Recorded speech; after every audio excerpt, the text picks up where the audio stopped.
أفوض أمري إلى الله إن الله بصير بالعباد ولا حول ولا قوة إلا بالله العلي العظيم حسبنا الله ونعم الوكيل نعم المولى ونعم النصير أعوذ بالله من الشيطان الرجيم بسم الله الرحمن الرحيم الحمد لله رب العالمين بارئ الخلائق أجمعين والصلاة والسلام والتحية والإكرام على النبي الأمي المكي المدني القرشي الهاشمي الذي سمي في السماء بأحمد وفي الأرض بأبي القاسم محمد اللهم صل على محمد وآل محمد وعجل فرجهم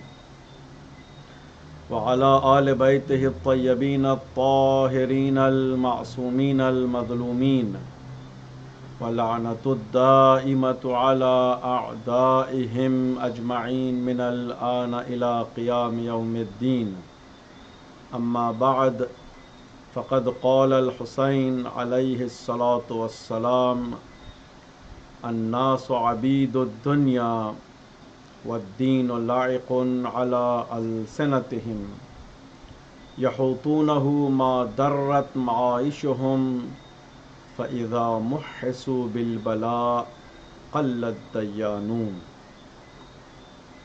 Imam Hussain alayhi salatu wasalam said, people are slaves of this world. Religion is just what they say. They use it as long as it provides them with their living. When they are tested, there remain only a few true religious ones. Respected brothers and sisters, Assalamu alaikum wa rahmatullahi wa barakatuh. May the peace, mercy, and guidance of Almighty Allah subhanahu wa ta'ala be with us. As we are moving ahead with our programs every night, Guyana Standard Time, 8 o'clock, 8 p.m. And our brothers and sisters, those who are watching in other places, in their convenient time. As I mentioned, these days and these nights in the month of Muharram is a blessing for us by Allah subhanahu wa ta'ala through Ahlul Bayt alayhimus salam, particularly Imam Hussain alayhi salatu wasalam, that we can improve our vision towards Islam, our insight toward Islam, and we can understand more about the movement of Karbala, the tragedy of Karbala, the revolution of Karbala, and the goals and targets set by Imam Hussain alayhi salatu wasalam and his companions, so we can benefit from it, we can take lesson out of it, and also we can take the edifications. Both are there in the history of Karbala, in the tragedy of Karbala, and it seems that it's a turning point of the entire history of human being, particularly the history of Islam. A person may feels between truth and falsehood in every situation in his or her lifetime. So once we examine properly and analyze the history of Karbala, the revolution of Karbala, there are many lessons for us to guide how to side with the truth and how to support the truth and how we should stand against the falsehood. That gives a motivation, that gives courage, and that gives proper understanding of Islam and differentiate between truth and falsehood. The Karbala is truly the criterion to understand the difference between truth and falsehood. That's why we say that there is no third way. Either you are with Hussein alayhi salatu wasalam, or you are against Imam Hussein alayhi salatu wasalam. You cannot say that I am not with Imam Hussein and not either with his opponents. That is impossible. Either you are with truth or you are against the truth. So those who are with Imam Hussein alayhi salatu wasalam, they are the truthful people. They are with truth. They are with haqq. And those who are not with him, they are with falsehood, meaning they are going against the truth. So that became a criterion for all of us. So it's important to increase our knowledge, to increase our vision, to increase our insight, and we have to set up our foresight properly, read and examine the history and the principles of Islam. And that's why it is mentioned in many ziyarats. One of those words which is very attractive and very important to note is فَاسْأَلُوا اللَّهَ الَّذِي أَكْرَمَنِي بِمَعْرِفَتِكُمْ وَمَعْرِفَةِ أَوْلِيَائِكُمْ. We are asking Allah subhanahu wa ta'ala to grant us, to empower us, to give this understanding, a proper vision about our Imams, about our Ahlul Bayt alayhimus salam, about our leaders, and also proper understanding about the followers of our Ahlul Bayt alayhimus salam. Once we are with Ahlul Bayt alayhimus salam, it is not enough. We need to support those who follows the Ahlul Bayt, the path of Ahlul Bayt alayhimus salam. It means that the way of Imam Hussein, the way of Ahlul Bayt alayhimus salam continues until the day of judgment. It is not a limited time, and it is not limited to a particular place or limited to particular time or era. It continues as long as human beings are living on earth. It is our responsibility to understand the status of our Imams, they understand the principles and teachings set by our Imams, and we have to follow it strictly so we can place ourselves among the truthful people, and we can stand firm against the falsehood wherever it may be and however it may occur. Many lessons we can take from the history of Karbala, as I mentioned, and also many edifications. We can educate ourselves. We can find out both the plus points and the minus points. We can find out the good characters in Karbala and evil characters in Karbala. So we can take lesson from the good characters and edifications from the evil ones. But I want to discuss something very important, a very historical analysis. I did thorough research on it, and fortunately many books written on this topic, that those who supported Imam Hussein alayhi salatu wasalam and those who stood against Imam Hussein alayhi salatu wasalam, what was the reason for them? Why just 50 years after the departure of our noble Prophet sallallahu alaihi wasallam, after so many teachings he left behind, the Quran was there, the memorizers of Quran was there, the people who are offering prayers, they are fasting in the month of Ramadan, they are going for Hajj, and they are giving in charity. All those things were there, but how come they were not able to understand the Imam of the time? Many of the Sahaba were alive and they were there present in Karbala. Imam Hussein alayhi salatu wasalam referred to them in the day of Ashura, and he mentioned the ahadith and the sayings of Prophet sallallahu alaihi wasallam about him, and he reminded them. Yet majority of them were not able to vision properly. Their insight was going wrong. They had no ma'rifah, proper understanding of Imam and infallible and great personality of Imam Hussein alayhi salatu wassalam.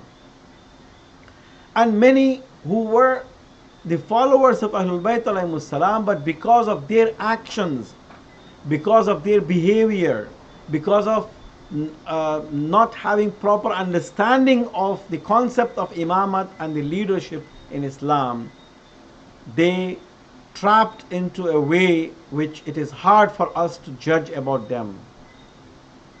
Some of those I did mention that we respect, we honor them because of their efforts, because of their sincerity, but unfortunately they're lacking the vision, they're lacking the proper understanding, or they're lacking some sort of sincerity in their hearts that they were not able to participate the battle of Karbala and accompanying with Imam of the time, Imam Hussein alayhi salatu wassalam. Two personalities of the history of Islam, particularly concerning the history of Karbala, I want to mention today so we can have proper analysis about them, so we can derive lessons out of it. As I mentioned that Karbala is not limited to that time. We may have characters similar to what we had in that time, 61 years after Hijrah. Yes, we don't have Imam Hussein, we don't have the similar personalities who participated in Karbala with Imam Hussein alayhi salatu wasalam, but the characters are similar. If we see the words and sayings of people and mentality of the people today, and if we relate to the history of Karbala and the massacre of Karbala and surrounding of that time, you will find lots of similarities between them. So it seems that Karbala continues. The followers of Imam Hussein alayhi salatu wasalam and those who fail to be with Imam Hussein alayhi salatu wasalam. You can judge properly, you can understand. Now, each one of us can understand and judge properly ourselves that if we were in the time of Imam Hussein, where we could be. So we need to examine each one of them who were there at that time and the role they played. By the role they played, we can understand how they were and we can understand their mentality, and then we can find out the present mentality existed in different personalities, and we can judge that how these people could play the similar role of the personalities of the people in the time of Imam Hussein alayhi salatu wasalam. I hope I may able to pass this message through the examples of the history. One of those personalities is Qazi Shuraih. Shuraih ibn Harith. He was very famous personality in the history of Islam. He was one of the companions of Rasulullah, and he appointed the justice in the time of second Khalif, the justice of Kufa, and he remained in that position around 60 years. You just imagine a chief justice in Kufa for 60 years. It's not an ordinary person. Why I mention these things, that there are many elements who played a major role in the history of Karbala, and probably if they were acting other than what they acted, or better than I should say how they acted, the history of Karbala could written in a different way. So it is very important to analyze their actions so we can avoid the similar things, similar instances in our time. There are many. I did mention that Karbala repeats, meaning the time will come, the circumstances may happen in our time that the truth and falsehood may existed, and we may not able to judge where is the truth and where is the falsehood. Just to make us understand properly, I want to mention in the Battle of Jamal, in the beginning of the Battle of Jamal, just before the Battle of Jamal, it was huge amount of confusion. Even a person came to Imam Ali asking this question that, Ya Amir al-Mu'mineen, how it is possible, how we can judge, how we can differentiate between truth and falsehood. One side we are seeing Talha and Zubair, the Mu'mineen, and other side you, Imam Ali. Where is the truth? Where is the falsehood? Now it is very easy to judge, because after so many years we come to know where is the truth and where is the falsehood about that particular incident. And yet we have so many among the Muslims, still they have confusion about it, and they are not able to precisely say where they stand, what is their viewpoint. They just go without mentioning their point of view about this battle.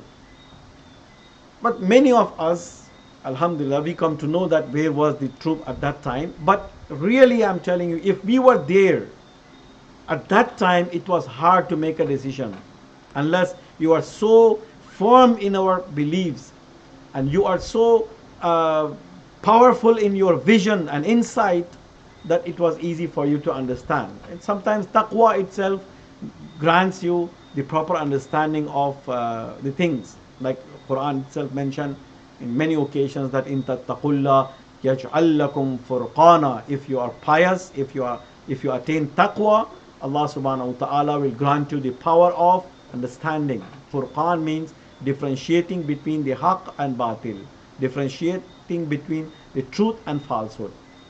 A person came to Imam Ali asking this question that where is the truth and where is the falsehood? I'm totally confused. One side I'm seeing Mu'mineen, Talha and Zubair, they had a very good reputation.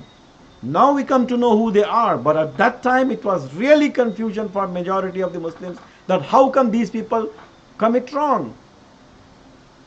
And Imam Ali mentioned a criterion and very important sentence which we need to write in a golden letters.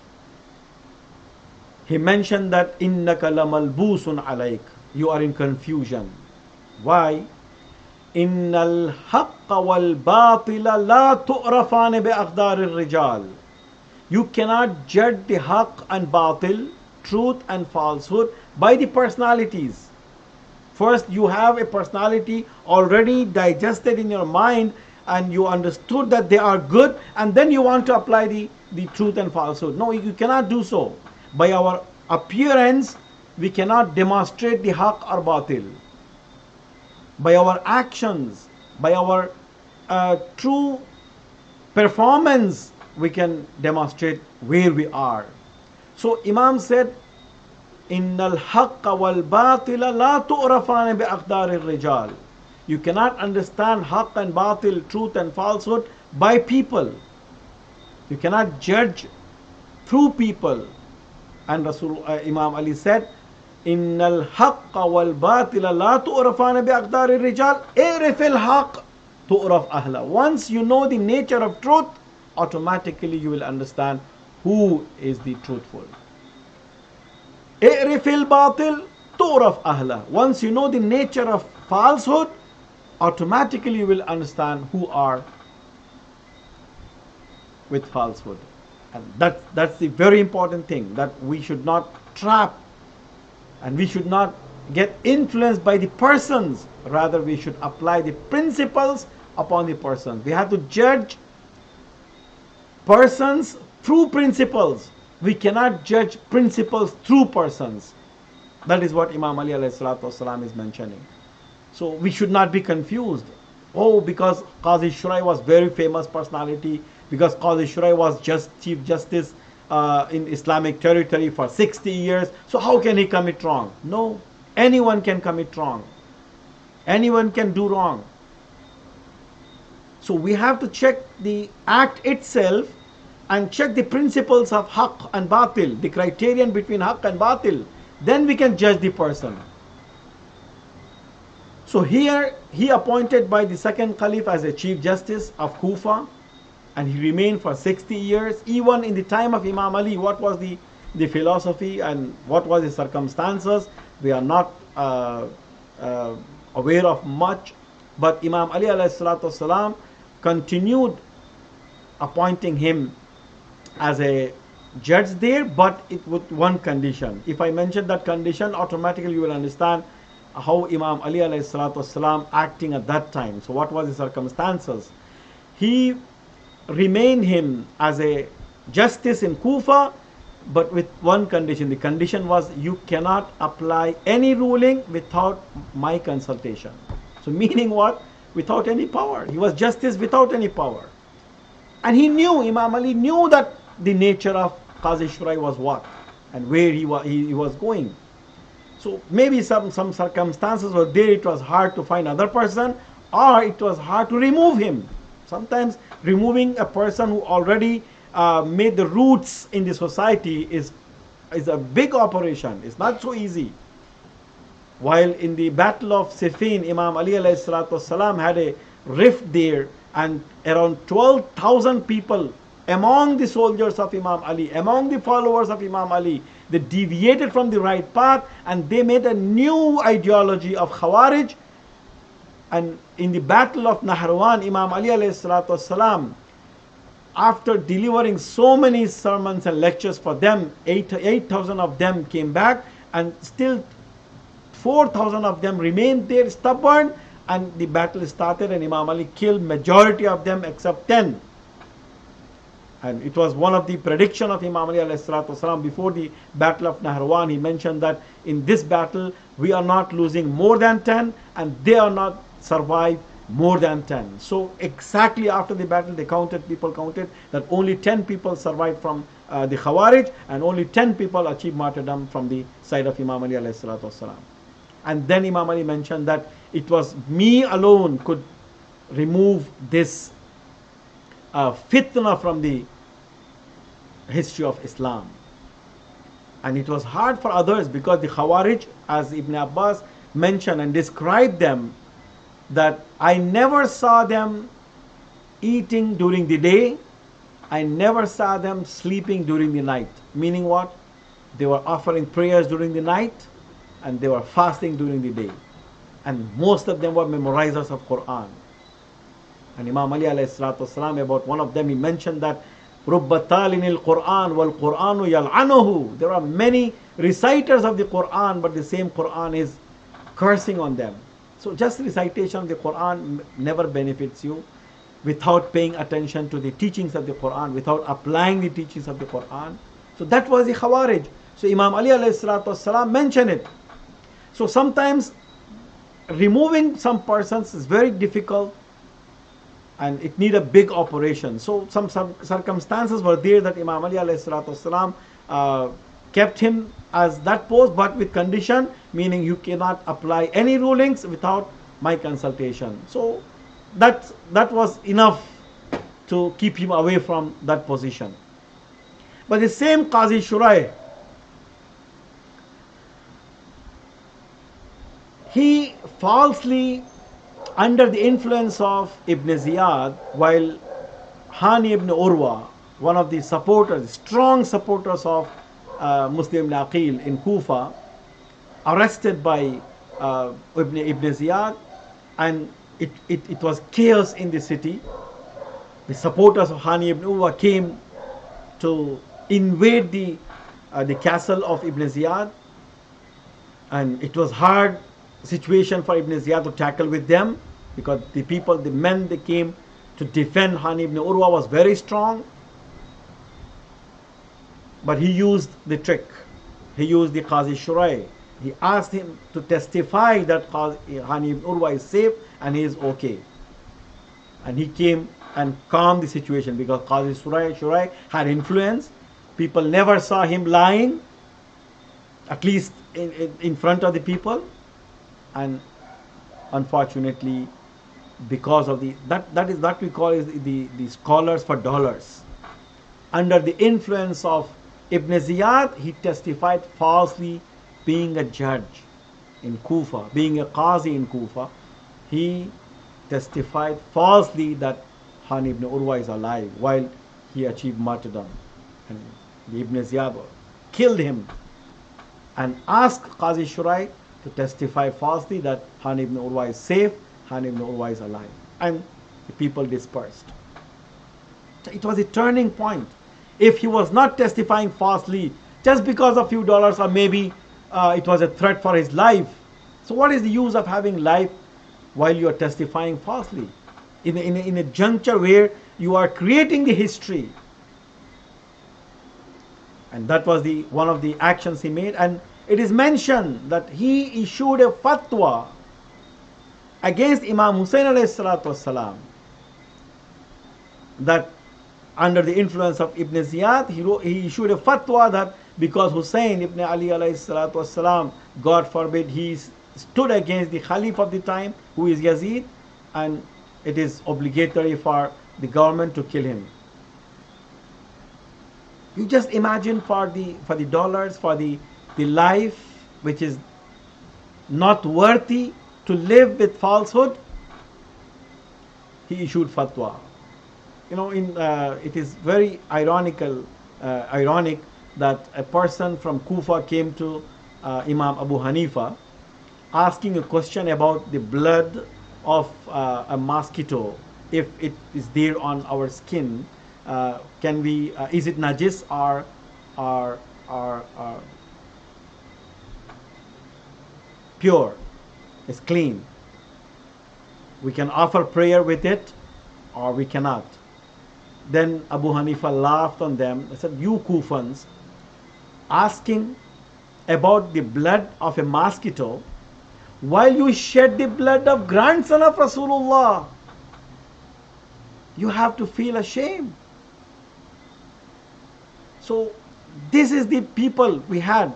The Qazi Shurai, being a Qazi, being the justice there, he issued a fatwa under the influence of Ubaidullah ibn Ziyad that killing Imam Hussein is obligatory for to prevent the fitna in the society, in the Islamic Ummah. That was the Qazi Shurai. So if we have influence, if we have knowledge, if we have position, that is not enough. We need to have piety. We need to have God-fearing. We need to have the strong faith within ourselves. That is the only way we can preserve our iman. That is the only way we can stand against the falsehood and tyranny of the time. So that's a very good lesson for all of us, that there may be circumstances, it may come in our life that we have to make a decision, and that decision may be hard. And we're not supposed to be like Qazi Shurai. In that case, we have to give away our life. The martyrdom is for this time, and we should not side the falsehood. We should not support the falsehood.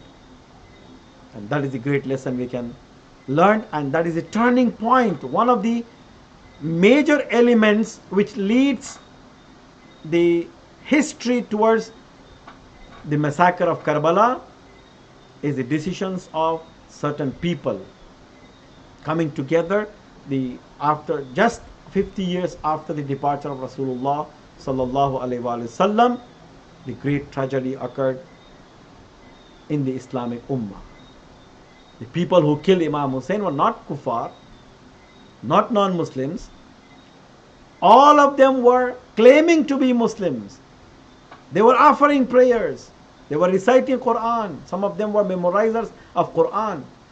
And they killed and they slaughtered the grandson of Rasulullah in the plains of Karbala. And the brutality they carried on, it is hard for anyone to read those pages of the history. And definitely I'm going to relate some of those brutality tonight. And one more personality, not evil as Qazi Shurai, but somehow complicated. And it's lots of lesson for all of us to learn from. and edifications from this part of the history, that how persons will change their mind, how persons will play a major role to lead a history towards the massacre of Karbala. One of those persons was Sulaiman ibn Surd or Surad al-Khuzai. Very renowned person. He was non-Muslim, embraced Islam, born in in Mecca, and he was one of the companions of Rasulullah, and some says he was one of the Tabi'een, and he was one of the supporters of Imam Ali alayhi salatu wasalam. And based on the reports, he had some problem in Battle of Jamal. He was not participated in Battle of Jamal. Like many others who had confusion, where is the truth and where is the falsehood. You can understand the people, how fluctuations they have in their iman. Those who are firm with iman, they don't have confusion. They don't confuse themselves.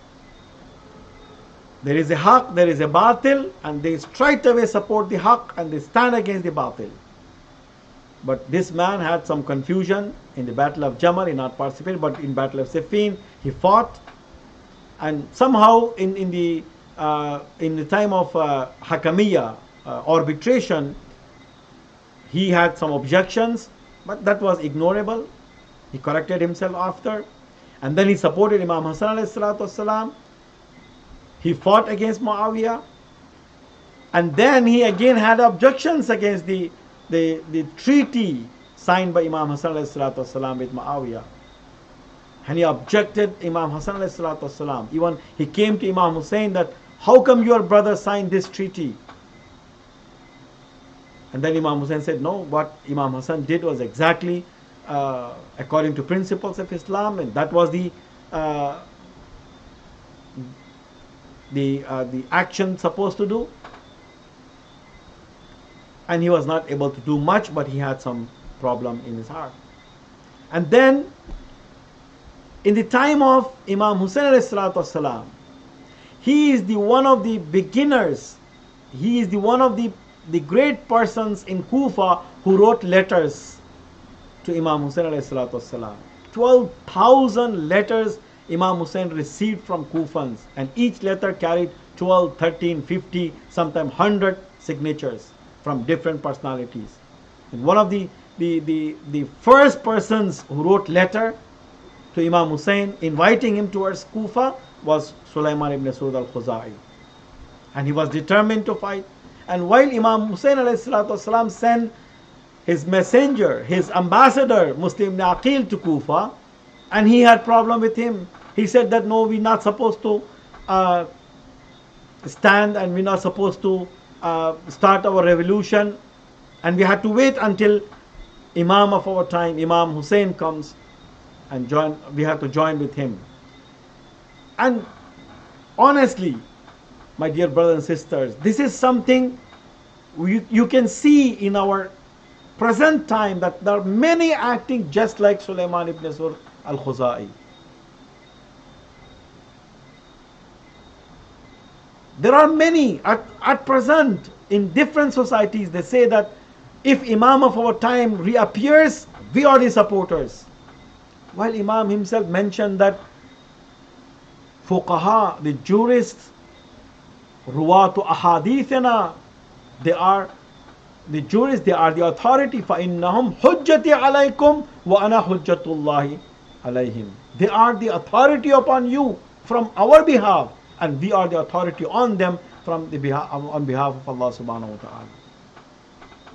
And they have objections. They don't want to support any jurist here, and they say that we have to wait until Imam of our time comes. Exactly what Sulaiman ibn Surd al-Khuzai did in Kufa. If he was supporting Muslim ibn Aqil, the history of Karbala was different. And definitely it was affecting a lot, because he had very good influence. More than 4,000 people gathered under the banner of Sulaiman ibn Surd al-Khuzai.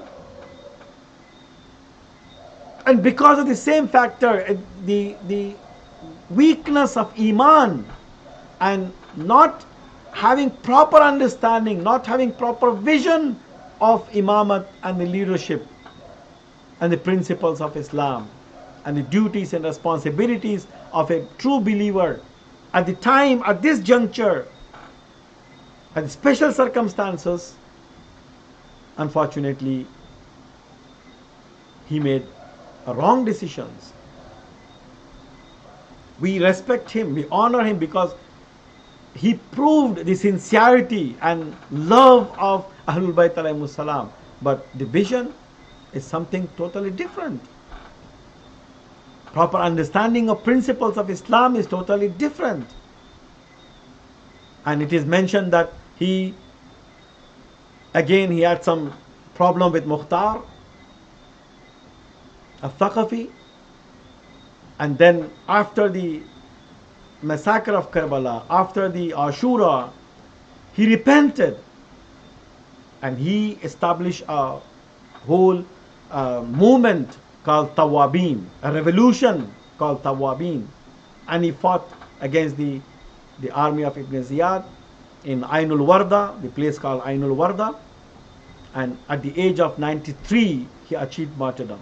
4,000 of his followers all together, they achieved martyrdom. They said that the only thing which can correct our actions, the only repentance we can have because of not participating in the battle of Karbala, the only remedy remain is sacrifice. We have to give away our life.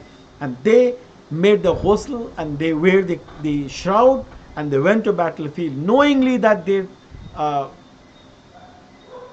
going to fight against thousands of people with few in numbers, and the result was known, and knowingly they went to battlefield and they achieved martyrdom. And one of the words he used before just he depart from this world, the same sentence by Imam Ali alayhi salatu wasalam, used by Imam Ali alayhi salatu wasalam, he said, Fuztu wa Rabbil Kaaba, and achieved success by the Lord of Kaaba. Yes, it was really complicated personality. And we may have many in our societies like Sulaiman ibn Sur al-Khuzai, maybe not up to that stage, but the mentalities exist. So Karbala is a criterion. Karbala is full of lessons and edifications for us to analyze properly the actions of persons and take lessons out of it. And we should not repeat the same things in present situation. And we have to proper understand the situation and circumstances and make a proper judgments and proper decisions, on-time decisions. As I mentioned, opportunities may knock your door, and if you lose that opportunity, it never comes again. It may not come again. So my dear brothers and sisters, the Karbala is not just a history. It's not just past. Karbala is our present, and Karbala is our future. If we want to live with dignity, we need to proper analyze the Karbala, and we have to live Karbala. If we want to achieve success in this world and salvation in hereafter, we need to, if we want to have our good future, we need to understand Karbala and we have to live Karbala. My dear brothers and sisters, as I mentioned that in Karbala we had both the good and bad characters. One side was total haqq. One side was paradise. The other side was hell. The other side was total falsehood. The entire falsehood came fighting against entire truth. Imam Hussain ﷺ gathered the purest among the mankind in Karbala, up to a level that he mentioned that, Ya Rasulullah, you never had companions like how I have in Karbala. O Imam Ali, O my father, you never had companions like how I have in Karbala. Oh, my brother Hassan, you never had companions like how I have in Karbala. Each one of them in Karbala with Imam Hussain والسلام, was enough to create a revolution. Because of the sun like Imam Hussein we had, the other stars were not able to shine properly. Otherwise, each one of them was shining and setting up an example and role model for entire history of humankind. Because of the presence of Imam Hussein, it was hard for them to shine. But each one of them played a major role. Where we have the Habib ibn Mazahir, where we have the Hur ibn Yazid al-Riyahi, where we have Zuhair ibn Qayn, the same place we have the Jawn, we have Hilal ibn Bajali, we have Hamedani. So many great personalities, so many lights gathered in one place, enlightening the history of mankind. One of those was 6-month-old baby. Karbala breaks the barriers of age, the barriers of gender, the barriers of ethnicity, the barriers of belonging to a particular geography. We have all ethnicities there, we have all genders, we have all in age, the children and young and old. Everyone participated there. It means Imam Hussain والسلام, it seems that he gathered flowers, he made a bunch of flower which gives fragrance until the day of judgment. 6-month-old. You just imagine the courage and sacrifice one side and the brutality from other side. The sacrifice up to a highest possible level for a human being, and brutality highest possible way demonstrated both in Karbala. As I mentioned that they had no water in the tents of Aba Abdullah al-Hussein. No food was provided for them, and it was starving situation. Automatically children were more affected. 6-month-old baby, how much can tolerate? This is the human nature. If a child is in need of something, especially a basic needs, nobody asks your religion, nobody asks your belonging, nobody asks your family. Everyone as a human being rushed to help.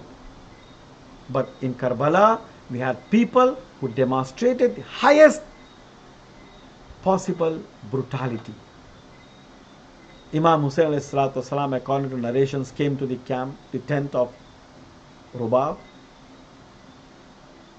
who was carrying a 6-month baby, Aliyun al-Asghar. And he was taking this 6-month-old baby to the battlefield. And opponents were thinking and imagining that Imam Hussein is bringing Quran so he can make a hakamiyat now. But truly he was a part of Quran. While Imam Hussein unveiled, and the world and the people at that time, they saw the shining face of Aliyun al-Asghar, the situation changed. Imam Hussain والسلام, mentioned that,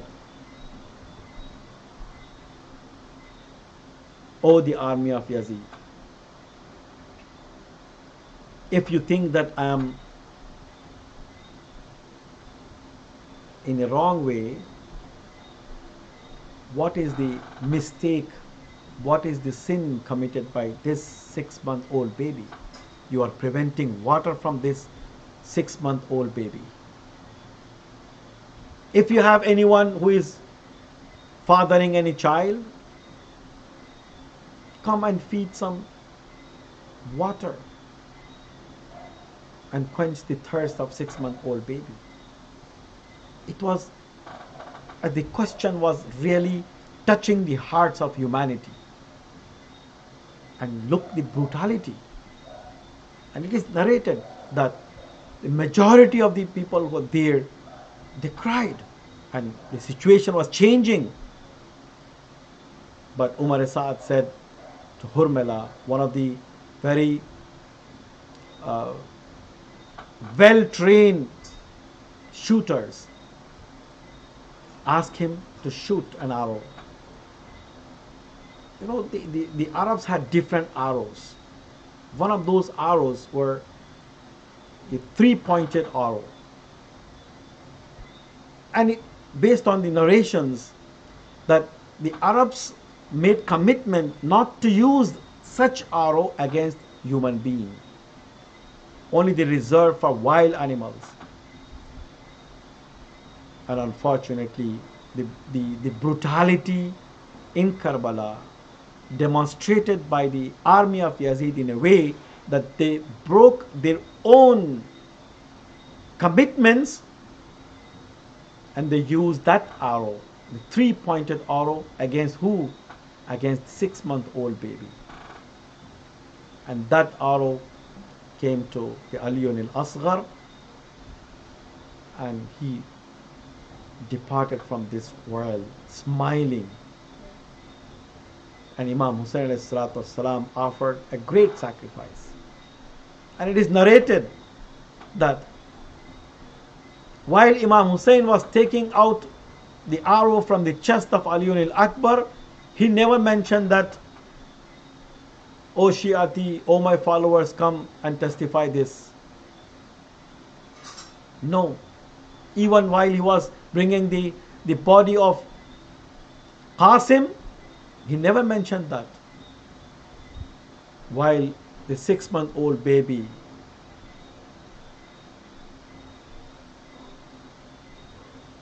sacrificed for the cause of Islam, Imam Hussain mentioned this, "O Shi'ati, O my followers, if you were there in Karbala and watching how I was begging a sip of water for my baby, you could understand how hard for Imam Hussain."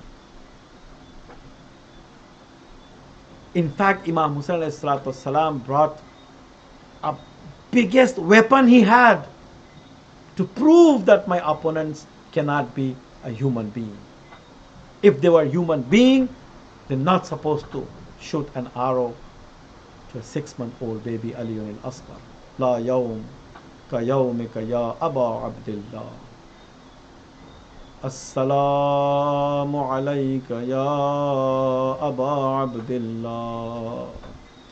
وعلى الأرواح التي حلت بفنائك عليك مني سلام الله أبدا ما بقيت وبقي الليل والنهار ولا جعله الله آخر العهد مني لزيارتكم.